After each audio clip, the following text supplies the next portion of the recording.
เลยมาเปิดใจอีกรอบเนาะตอนนี้จังไรหัวใจยังว่างบ่โอ้ยังว่างคือเก่าถ้ามีทั้งหนุ่มไทยเพิ่นอยากมาแบบเท่ๆได้ใช่น้องละแบบมาฮักเท่จังไรสิตัดสินใจอยู่บ่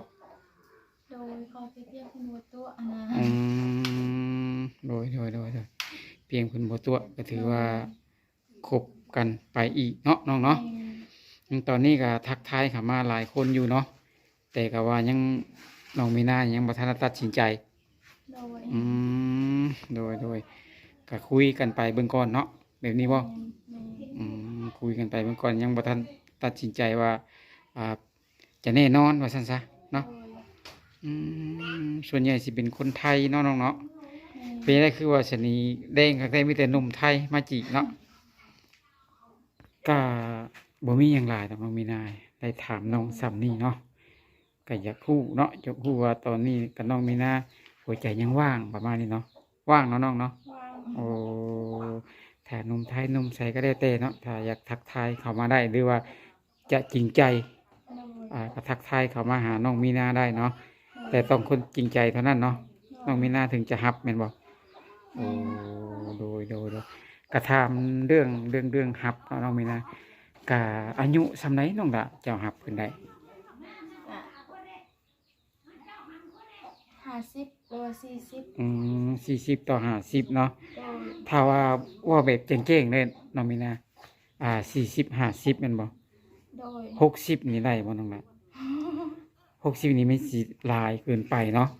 เพิ่นก็สิพาเฮ็ดให้เฮ็ดนาบ่ได้แม่นบ่ถ้า60 ปีเนาะแม่นเพราะว่า60 ปีนี่ก็คือสิอายุหลายแล้วเนาะแม่นก็อยู่ประมาณ40หรือ50ลงมาซะว่าง่ายๆเนาะโดยก็ทางน้องมีนาเพิ่นก็ได้บอกให้พี่น้อง FC ทุกท่านเนาะเพราะว่าถ้าเพิ่นสิรับเนาะก็อายุ50ลงมาให้พี่น้องก็เพราะว่า60นี่มันก็สิหลายเกินไปหรือว่าเพิ่นก็สิพาเฮ็ดให้เฮ็ดนาบ่ได้พี่น้องเพราะน้องนี่เป็นคนชาวนาแม่นบ่น้องล่ะโดยเป็นสาวชาวไร่ชาวนาให้พี่น้องเอ้ย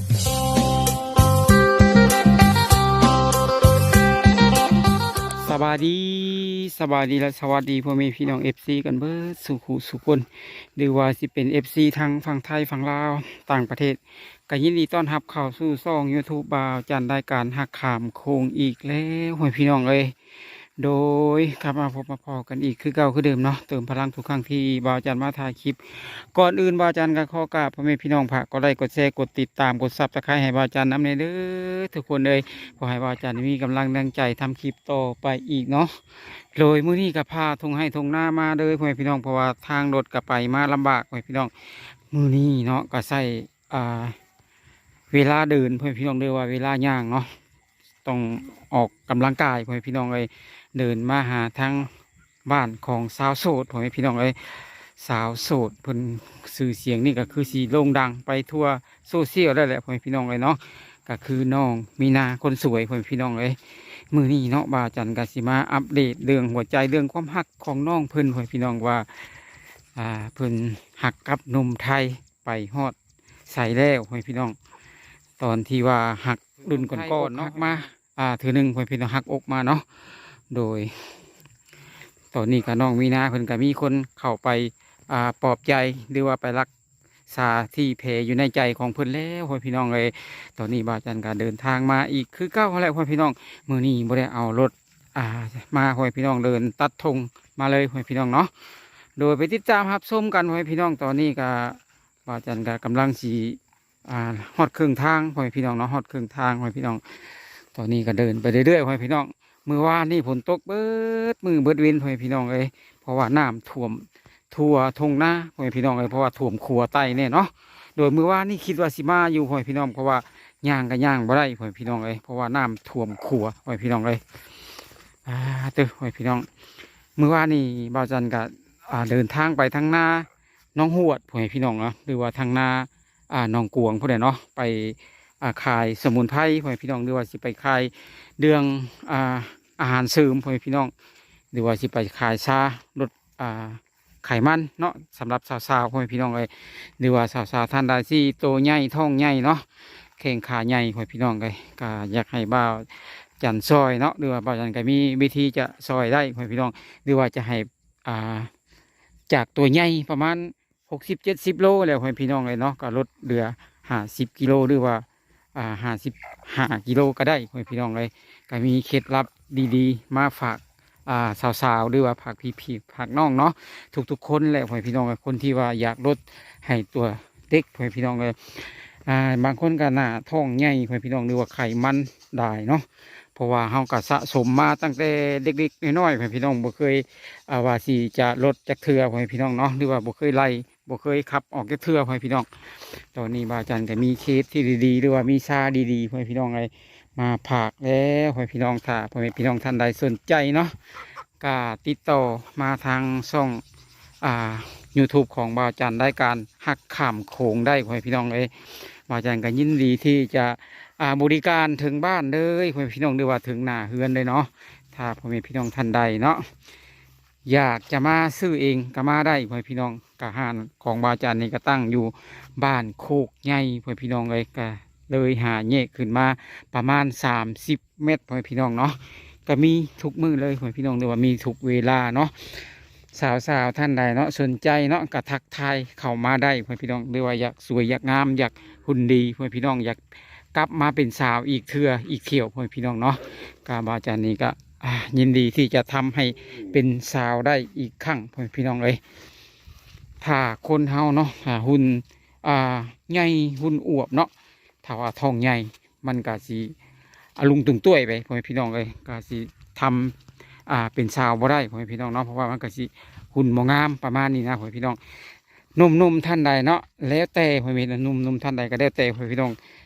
รักสาวๆชอบสาวๆแล้วก็คืออยากได้หุ่นดีๆหุ่นเพียวๆแบบนี้พ่อแม่พี่น้องเนาะโดยจังใดก็อย่าลืมกดไลค์กดแชร์กดติดตามให้บ่าวจันในเด้อพ่อแม่พี่น้องเลยเนาะตอนนี้บ่าวจันก็กำลังสิฮอดบ้านของน้องมีนาเพิ่นแล้วพ่อแม่พี่น้องเอ้ยจังใดก็เป็นกำลังใจให้แน่พ่อแม่พี่น้องเดินทงหน้านี่ก็3 มื้อ 4 มื้อนี่แล้วพ่อแม่พี่น้องเพราะว่าฝนมันตกบ่หยุดพ่อแม่พี่น้องเอ้ยเดินทั้งมื้อทั้งวันเลยเนาะมื้อวานนี่ก็เดินตั้งแต่11 โมงพ่อแม่พี่น้องจนว่าฮอด2 ทุ่มเนาะเพราะว่าเพื่อสิไปเพื่อสิมาพ่อแม่พี่น้องมาก็น้ำคิดว่าสิมาทางลัดพ่อแม่พี่น้องเนาะก็มาบ่ได้พ่อแม่พี่น้องน้ำท่วมเนาะคอยไปน้ำท่วมขัวอีกแห่งหนึ่งพ่อแม่พี่น้องก็มาแห่งที่2เนาะก็เพื่อสิกลับไปกลับมาพ่อแม่พี่น้องก็เลย2 ทุ่มเลยพ่อแม่พี่น้องดูว่า8 โมงแรงเนาะโดยจังใดก็เป็นกำลังใจให้ทั้งช่อง YouTube บ่าวจันเน่พ่อแม่พี่น้องเลยก็อย่าลืมกดไลค์กดแชร์กดติดตามให้แน่เด้อพ่อแม่พี่น้องบ่าวจันนี่ก็เป็นลูกในบ้านหวานในสวนของท่านเนี่ยเนาะโดยใกล้กำลังสีฮอดบ้านของ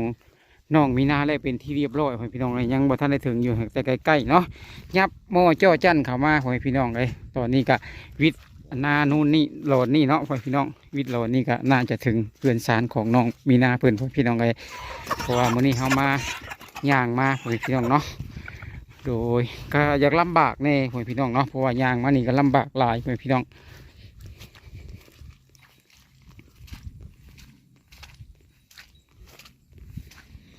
ย่างมานี่มีแต่ย่างกับย่างช่วงนี้เนาะพ่อแม่พี่น้องฤดูฝนพ่อแม่พี่น้องเลยรักษาสุขภาพด้วยเด้อพ่อแม่พี่น้องเนาะรักษาสุขภาพไว้เนาะเพราะว่าฤดูฝนนี่ก็บ่อยากให้แข้งฝนแข้งฟ้าแข้งฝนพ่อแม่พี่น้องเลยเกิดการเจ็บไข้ขึ้นมาได้ก็จะยุ่งยากพ่อแม่พี่น้องเลยช่วงนี้เนาะเวลานี่ก็เวลาหาเงินหาทองก็ยากพ่อแม่พี่น้องเลยก็อยากฝากพี่ฝากน้องไว้ก่อนเนาะอยากให้ระวังสุขภาพของเจ้าของพ่อแม่พี่น้องฝนตกฟอยบ่อยากให้แข้งพ่อแม่พี่น้องเลยเพราะว่ามันก็จะมีอันตรายกับตัวเขาเองพ่อแม่พี่น้องเนาะโดยเด้อพ่อแม่พี่น้องเลยไก่สีหอดบ้านของน้องมีนาวิทย์ป่านี่พ่อแม่พี่น้องวิทย์ป่านี่เนาะวิทย์ป่านี่ก็ไปอีกพุ่นเดะลายลังเติบอยู่เพื่อสีหอดในหมู่บ้านเพื่อนพ่อแม่พี่น้องเลยมื้อนี้ก็ย่างมาพ่อแม่พี่น้องเอ้ยก็โคตรว่าลำบากแบบสุดๆเนาะพ่อแม่พี่น้องเนาะโดยจังใดก็เป็นกำลังใจให้เด้อพ่อแม่พี่น้องติดตามชมส่องบ่าวจันได้การหักขามโค้งนี่พ่อแม่พี่น้องเลยได้ย่างมาเนาะ หนทางก็ยากพ่อแม่พี่น้องเลยอาจจะอะไรก็คอยติดตามชมพ่อแม่พี่น้องเลยไปฮอดบ้านน้องมีนาก็สิได้ถ่ายทำบรรยากาศให้ทั้งพ่อแม่พี่น้องFCของเฮาได้รับชมกันเลยเนาะโดยสบายดีน้องมีนาคนสวยพ่อพี่น้องคนที่สื่อเสียงโด่งดังทั่วโซเชียลเนาะน้องเนาะโดยมื้อนี้ก็มา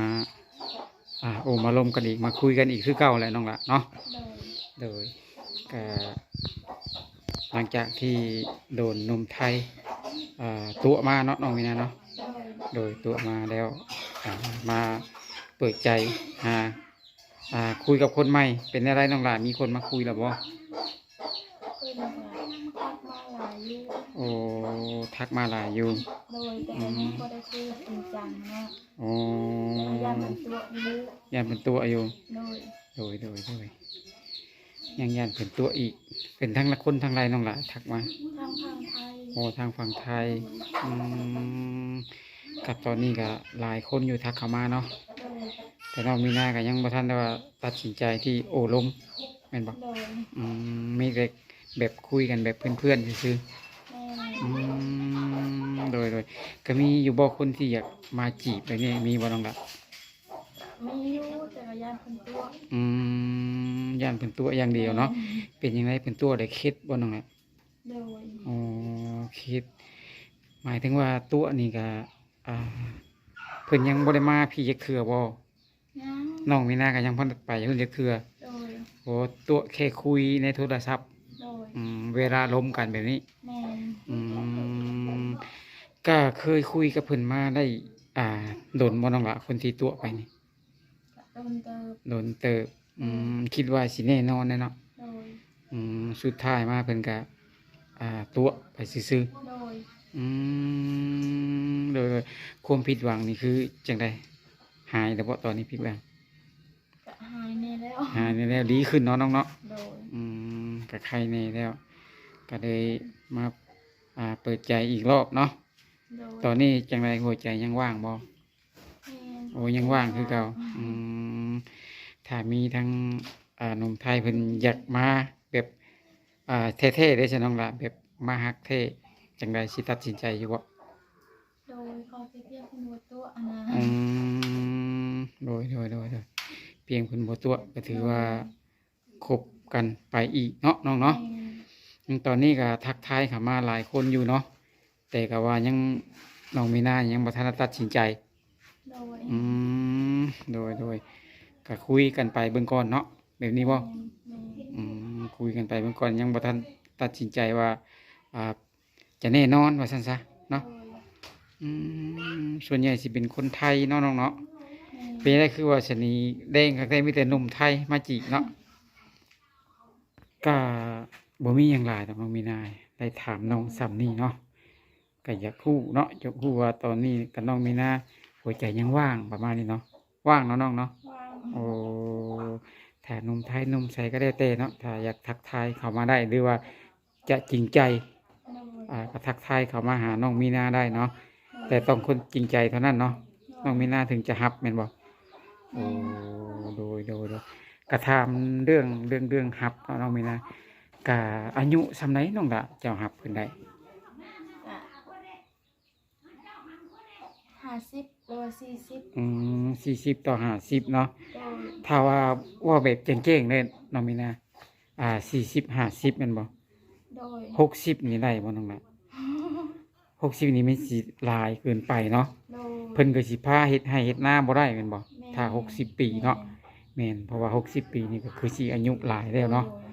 แม่นก็จะอยู่ประมาณ40หรือ50อ่า แม่ 50ลงมาซะว่าง่ายๆเนาะ โดย โดย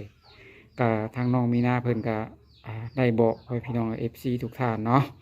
เพราะว่าถ้าเพิ่นสิรับเนาะก็อายุ50ลงมาให้พี่น้องก็เพราะว่า60นี่มันก็สิหลายเกินไป หรือว่าเพิ่นก็สิพาเฮ็ดให้เฮ็ดนาบ่ได้ให้พี่น้องเพราะน้องนี่เป็นคนชาวนาแม่นบ่น้องละ แม่ โดยเป็นสาวเศร้าให้เศร้าหน้าให้พี่น้องเลยเนาะ